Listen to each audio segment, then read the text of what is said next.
Hello everyone, welcome to Academic Needs. আজকে আমরা কথা বলবো রিসার্চ নিয়ে এবং after long time I am making videos for my channel due to some significant changes in last 1.5 years and আমাদের আজকের এপিসোডটি হচ্ছে রিসার্চ নিয়ে এবং আমাদের একটি সাবটাইটেল রয়েছে what, why and how for tyros. So tyro means beginner.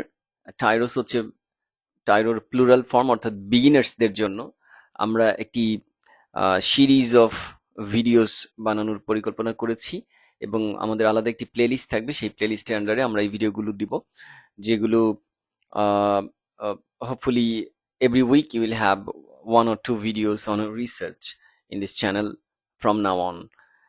এবং আমাদের আজকের পর্বটি হচ্ছে রিসার্চের একেবারে ইনিশিয়াল কিছু কথা নিয়ে, কি, কেন এবং কিভাবে বিগিনারদের জন্য আমরা রিসার্চের এই বিষয়গুলোকে এখানে তুলে ধরার চেষ্টা করছি খুব briefly. So let's see what we have today. So what is research? So let's start with the definition.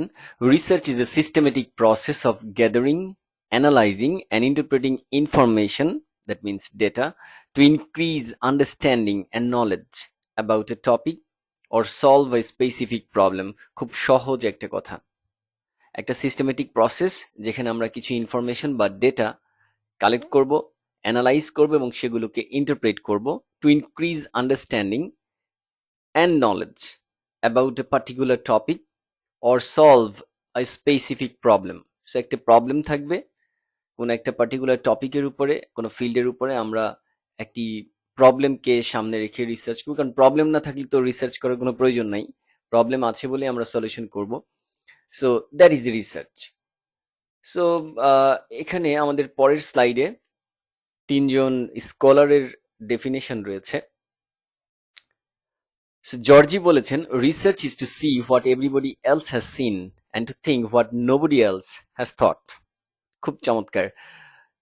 গবেষণা হলো তা তা দেখা যা সবাই দেখেছে এবং তা চিন্তা করা যা কেউ চিন্তা করেনি। That means research is a critical thinking skill. Brown বলেছেন, research is what I am doing when I don't know what I am doing. Research হলো তা যা আমি করছি যখন করছি তখন আমি জানি না যে কি করছি। তার মানে হচ্ছে আমি যদি জেনেই থাকি যে আমি কি করছি তাহলে তো আর সেটা রিসার্চ হবে না। আমাকে জানতে হবে যে আমি কি টপিকের উপরে কাজ করছি বা আমি আমার একটা সিস্টেমেটিক ওয়েতে আমরা কাজ করব, কিন্তু কি ফাইন্ডিংস আসবে সেটা কিন্তু আমরা জানি না। অতএব ফাইন্ডিংস যদি আমরা আগে থেকে জেনে যাই সেটা কিন্তু রিসার্চ নয়। সো ফাইন্ডিংস আমরা রিসার্চ করে বের করব, অ্যানালাইজ করে, ইন্টারপ্রেট করে এবং এক্সিস্টিং লিটারেচারের সাথে সাপোর্ট সোর্স ইনটেক্স সাইটেশন করে আমরা ফাইনালি একটা কনক্লুশনে যাব যে এই হচ্ছে আমাদের ফাইন্ডিংস। সো আলবার্ট আইনস্টাইন বলেছেন, if we know what it was we were doing it would not be called research, would it? So এটা সেকেন্ড ডেফিনেশনের সাথে অনেকটা সম্পৃক্ত, যে আমরা যা করছিলাম সেটা যদি আমরা জানি যে কি করছি তাহলে কি এটাকে রিসার্চ বলা যেত? অতএব রিসার্চ আমরা একটা টপিককে টার্গেট করে একটা প্রবলেমকে সামনে রেখে আমরা কাজ করে যাব এবং ফাইনালি আমরা ফাইন্ডিংসটা থেকে আমরা একটা নতুন কনক্লুশনে পৌঁছাবো। So that is research. So এই ছিল হোয়াট ইজ রিসার্চ। এখন আমরা জানবো হোয়াই, কেন আমাদের রিসার্চটা প্রয়োজন। So why research is needed, why it is important. So first of all, for a country's development. So আমি চেষ্টা করি সবসময় দেশের জন্য কোনো কথা বলার, আমার প্রত্যেকটা কাজের মধ্যে আমার ক্ষুদ্র প্রয়াস যে কোনো জায়গায় থাকুক না কেন আমি চেষ্টা করি। So for a countries development, একটা জাতির, একটা দেশের উন্নয়ন কখনোই রিসার্চ বাদে সম্ভব না। এবং আমাদের দেশের অনেক দেশ থেকে পিছিয়ে পড়ার প্রধান কারণ কিন্তু আমাদের রিসার্চের দুর্বলতা। আমরা এখনো অনেক পিছিয়ে আছি। সো এবং রিসার্চের স্কোপস আমাদের দেশে অনেক কম। সো হাউএভার, যেটা বলছিলাম যে for a countries development research is required, এবং দেশের সরকারি বেসরকারি বিভিন্ন পর্যায়ে দেশের বিভিন্ন খাতে কিন্তু গবেষণা হয়, আমরা সেটা জানি। তবে আমাদের আরো উন্নয়ন প্রয়োজন এবং গবেষণায় আরো বরাদ্দ প্রয়োজন, সে বিষয়টি আর কি আমি বলতে চাইলাম। সো 2 নম্বরে আমরা বলেছি ফর একাডেমিশিয়ানস, যারা টিচার্স আছেন, ইউনিভার্সিটি টিচার যারা আছেন, তাদের কিন্তু লেকচারার থেকে অ্যাসিস্ট্যান্ট প্রফেসর, অ্যাসিস্ট্যান্ট প্রফেসর থেকে অ্যাসোসিয়েট প্রফেসর এবং ফাইনালি প্রফেসর পর্যন্ত প্রত্যেকটা লেভেলে কিন্তু কয়েকটা করে সার্টেন নাম্বার অফ পাবলিকেশনস কিন্তু তাদের রিকোয়ারমেন্ট থাকে। তাদের এক্সপেরিয়েন্সের সাথে পিয়ার রিভিউড রেকগনাইজড আইএসএসএন জার্নালসে তাদের পাবলিকেশনস কিন্তু প্রয়োজন হয়। সো তখন কিন্তু তাদের রিসার্চ প্রয়োজন। এবং বাইরের কান্ট্রিতে আমরা এখানে যেটা দেখি যে আহ, এক একজন অ্যাসিস্ট্যান্ট প্রফেসর বা অ্যাসোসিয়েট প্রফেসর বা প্রফেসর, ওনাদের এক একজনের আন্ডারে এক একটা রিসার্চ প্রজেক্ট হয় এবং সেই প্রজেক্টের রিপোর্ট যখন তারা জমা দেয় তখন কিন্তু তারা তাদের প্রমোশনের জন্য এগিয়ে যায়। এবং প্রজেক্ট না করলে কিন্তু তারা প্রমোশন পায় না, দীর্ঘদিন একই একই পজিশনে আটকে থাকতে হয়, যে কারণে এখানকার প্রফেসর অনেক অ্যাক্টিভ এবং তারা প্রচুর পরিমাণে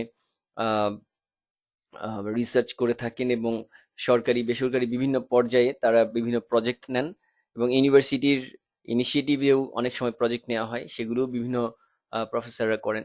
সো অ্যাকাডেমিশিয়ানস এটা প্রয়োজন হয়। Working with research organisations, so research অর্গানাইজেশনসদের সাথে কাজ করতে হলে আমাদের রিসার্চ প্রয়োজন। Higher studies home and abroad, আমাদের যে সিরিজটি আমরা বানাবো বলছিলাম যে আহ, আমি প্রায় 30টি ভিডিওর অলরেডি পরিকল্পনা করে রেখেছি। হোপফুলি আমরা প্রতি সপ্তাহে একটি দুটি করে ভিডিও পাবে, এগুলো খুব ব্রিফ এবং খুব ইনফরমেটিভ হবে আশা করছি।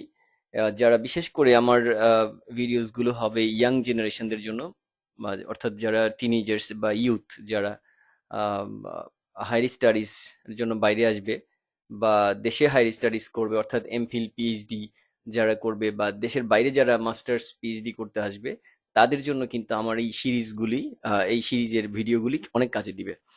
সো 5 নম্বরে রয়েছে ডিজার্টেশন বা থিসিস। মাস্টার্সের বা অনার্সে অনেক ইউনিভার্সিটিতে ডিজার্টেশন করতে হয়। সো যে ফাইনাল থিসিসটা করতে হয়, অনার্স বা মানে ডিগ্রির একটা রিকোয়ারমেন্ট থাকে, সেই জন্য কিন্তু আমাদের রিসার্চ সম্পর্কে জানা প্রয়োজন। 6 নম্বরে রয়েছে জার্নাল পাবলিকেশনস। আমরা একাডেমিশিয়ানসদের বা প্রফেসরদের যে পাবলিকেশনস এর কথা বললাম, তারা কিন্তু এই পাবলিকেশনগুলো বিভিন্ন রেকগনাইজ জার্নালে করে থাকেন দেশে এবং দেশের বাইরে। সো সেই জার্নালগুলোতে পাবলিকেশনস করতে হলে কিন্তু রিসার্চের প্রয়োজন হয়, রিসার্চ জানার প্রয়োজন হয়। 7 নম্বর ইন ডিফারেন্ট সেক্টরস, অনেক সেক্টরেই এখন রিসার্চের বেশ কদর বেড়েছে, স্বাভাবিক। যুগের সাথে তাল মিলিয়ে চলতে গেলে এগিয়ে যেতেই হবে এবং এই কম্পিটিটিভ যে পৃথিবীতে এখন আমরা আছি, এখানে আসলে স্কিল ডেভেলপমেন্টের কোনো বিকল্প নাই। অতএব অনেক জব সেক্টরেই কিন্তু এখন রিসার্চ প্রয়োজন। এবং আমি যতদূর জানি যে আমাদের দেশের যে আর্ম ফোর্সের এডুকেশন করে পাবলিকেশনস যদি থাকে, ভালো জার্নালে পাবলিকেশনস অথবা রিসার্চ ডিগ্রি মানে এমফিল বা পিএইচডি থাকলে তাদের প্রমোশন কিন্তু ত্বরান্বিত হয়। এবং বিভিন্ন সেক্টরে আমি যেহেতু রিসার্চ এবং পাবলিকেশনস এর সাথে দীর্ঘদিন যাবৎ জড়িত, আম, আহ, সেক্ষেত্রে আমি জানি যে আসলে অনেক সেক্টরেই কিন্তু এই পাবলিকেশনস, জার্নাল পাবলিকেশনস এর খুব প্রয়োজন এবং সেক্ষেত্রে তারা কিন্তু রিসার্চের কাজ শিখেন বা বিভিন্ন জায়গায় রিসার্চ মেথডোলজি কোর্স করে থাকেন। 8 নম্বরে রয়েছে as an exceptional skill. So for you as, একটু আগে আমি বলছিলাম যে এই কম্পিটিটিভ জগতে নিজেকে যোগ্য করে গড়ে তোলার জন্য কিছু ব্যতিক্রমী স্কিল জানা থাকা প্রয়োজন এবং রিসার্চ কিন্তু সেরকম একটা সাপ্লিমেন্টারি বা এক্সেপশনাল স্কিল হতে পারে। সো নাও হাউ, হোয়াট এবং হোয়াই হয়ে গেল, এবং এখন আমরা কিভাবে রিসার্চের সাথে সম্পৃক্ত হতে পারি সেই সম্পর্কে একটু জানবো। সো রিসার্চের সাথে ইয়াং জেনারেশনের যারা আছে, যারা স্টুডেন্টস আছে, তাদের সম্পৃক্ত হওয়ার প্রধান উপায় হচ্ছে তাদের নিজের ইউনিভার্সিটি টিচারদের সাথে বা স্কলার্সদের সাথে। আমি স্কলার্স লিখেছি এই জন্য যে অনেকে সায়েন্টিস্ট থাকেন, অনেকে ডক্টর থাকেন, বিভিন্ন জন বিভিন্ন ফিল্ডে কিন্তু রিসার্চ করে থাকেন। সো শুধু যে টিচার্সই হবেন তা না, টিচার ছাড়াও যারা বিভিন্ন ফিল্ডের এক্সপার্ট রয়েছেন তারা কিন্তু বিভিন্ন সংস্থার আন্ডারে রিসার্চ করে থাকেন। তো তাদের সাথে যদি সম্পৃক্ততা থাকে তাহলে রিসার্চ শেখা যায়। তবে স্টুডেন্টদের জন্য সবচেয়ে সহজ এবং আই মিন কি বলবো এটাকে, সিগনিফিক্যান্ট এবং সবচেয়ে উপযোগী উপায় হচ্ছে নিজের ইউনিভার্সিটির টিচারদের সাথে যদি রিসার্চে সম্পৃক্ত হতে পারে সেটা। সো 2 নম্বরে রয়েছে উইথ রিসার্চ অর্গানাইজেশনস। যদি কোনো রিসার্চ অর্গানাইজেশনস এর সাথে সম্পৃক্ত হওয়া যায় সেক্ষেত্রে কিন্তু আমরা রিসার্চ শিখতে পারি। 3 নম্বরে রয়েছে উইথ রেকগনাইজড রাইটিং সেন্টার্স। বিভিন্ন জায়গায় রাইটিং সেন্টার্স রয়েছে, বাইরের দেশে তো এটা ব্যাপক একটা মানে প্রচলন রয়েছে। প্রত্যেক ইউনিভার্সিটির রাইটিং সেন্টার থাকে। আমাদের দেশে হয়তো সব ইউনিভার্সিটি নেই, বা থাকলেও আহ, বেশিরভাগই অনেকটা নামেই রাইটিং সেন্টার্স, কিন্তু বাইরের কান্ট্রিতে কিন্তু রাইটিং সেন্টার্স থাকে অনেক ইউনিভার্সিটিতেই, বিভিন্ন নামে থাকে, এবং সেখানে কিন্তু রাইটিং এর উপরে সহায়তা দেওয়া হয়। আমার ইউনিভার্সিটিতে কিন্তু এখানে মেমোরিয়াল ইউনিভার্সিটি অফ নিউ ফাউন্ডল্যান্ড, আমাদের কিন্তু রাইটিং সেন্টার রয়েছে, যেখানে কিন্তু আমাদের থিসিস, জার্নাল পাবলিকেশনস, কিংবা আহ, বিশেষ করে এখানে মাস্টার্স বা পিএইচডি যারা ডিজার্টেশন করে, মানে মানে মেইল এত আসে যে আমরা মাঝে মাঝে বিরক্ত হয়ে যাই। প্রচুর মেইল আসতে থাকে সব সময় এই, এবং ফ্রি ওয়ার্কশপ, ফ্রি ট্রেনিং, কোনো কিছু লাগবে না, জাস্ট একটা রেজিস্ট্রেশন করতে হবে, তাদেরকে অবহিত করা যে আমি এখানে অ্যাটেন্ড করছি। স্টুডেন্ট থাকাকালীনই একমাত্র ফ্রি করতে পারবে, আদারওয়াইজ না। আর এটা মূলত স্টুডেন্টদের জন্যই, ইউনিভার্সিটির যে কোনো ডিপার্টমেন্টের স্টুডেন্টদের জন্য এই ওয়ার্কশপগুলো, ট্রেনিং প্রোগ্রামগুলো, সেশনগুলো কখনো 3 দিনের, 7 দিনের, ইভেন 3 মাস পর্যন্ত একটা ট্রেনিং চলে। হয়তো প্রতি সপ্তাহে একটা করে সেশন হবে, 3 মাসের একটা ট্রেনিং, এবং সার্টিফিকেটও দেওয়া হয়। সো এই ধরনের রাইটিং সেন্টার্স গুলোর সাথে যদি কেউ সম্পৃক্ত হতে পারে, তাহলে রিসার্চ সম্পর্কে অনেক জানা আহ, সম্ভব। 4 নম্বরে রয়েছে working in different projects. So এটাও আসলে বিভিন্ন অর্গানাইজেশনের সাথে সম্পৃক্ত, কারণ অথবা বিভিন্ন চাকরির সুবাদে, ফর এক্সাম্পল হয়তো কেউ আমাদের কোনো একটা স্কুলে চাকরি করেন বা কলেজে চাকরি করেন, সেটা হয়তো গভর্নমেন্ট কলেজ হতে পারে। সো এই ধরনের প্রতিষ্ঠানে যারা চাকরি করেন তাদের কিন্তু অনেক সময় বিভিন্ন সরকারি প্রজেক্টে কাজ করার সুযোগ তৈরি হয়। তাছাড়া বিভিন্ন রিসার্চ প্রজেক্ট অনেক সময় দেখা যায় যে অনলাইনে অনেক জব সার্কুলার দেয় ডাটা কালেকশন করার জন্য, ডাটা কালেকশন অ্যাসিস্ট্যান্ট বা রিসার্চ অ্যাসিস্ট্যান্ট, বা এই ধরনের অনেক পোস্টে কিন্তু সার্কুলার দেয়। তো সেই সব পোস্টে যদি কাজ করা যায় তাহলে কিন্তু আমরা ভালো করতে পারি। Working with research journals. So এতে চেয়ে ভালো উপায় আর কি হতে পারে? যদি কোনো রিসার্চ জার্নালের সাথে সরাসরি ইনভলভড হওয়া যায়, যদিও it's difficult, certain level of expertise না থাকলে কিন্তু রিসার্চ জার্নালগুলো অবশ্যই কাউকে নেবে না, ভালো জার্নাল যেগুলো। তবে যদি সম্পৃক্ত হওয়া যায়, অনেক কাজ এখানে থাকতে থাকতে, শিখতে শিখতে ধীরে ধীরে একটা রিসার্চের উপরে একটা দক্ষতা তৈরি হয়। আর রিসার্চের কোনো আসলে শেষ নেই, it's a never ending process. যত বেশি কাজ করবে তত বেশি জানবে, যত বেশি এগিয়ে যাবে তত বেশি জানবে। সো ফাইনালি হচ্ছে সেলফ লার্নিং, নিজের লার্নিং এর জন্য নিজের, আই মিন, নিজে নিজে শিখতে হবে, কারণ এর কোনো শেষ নাই।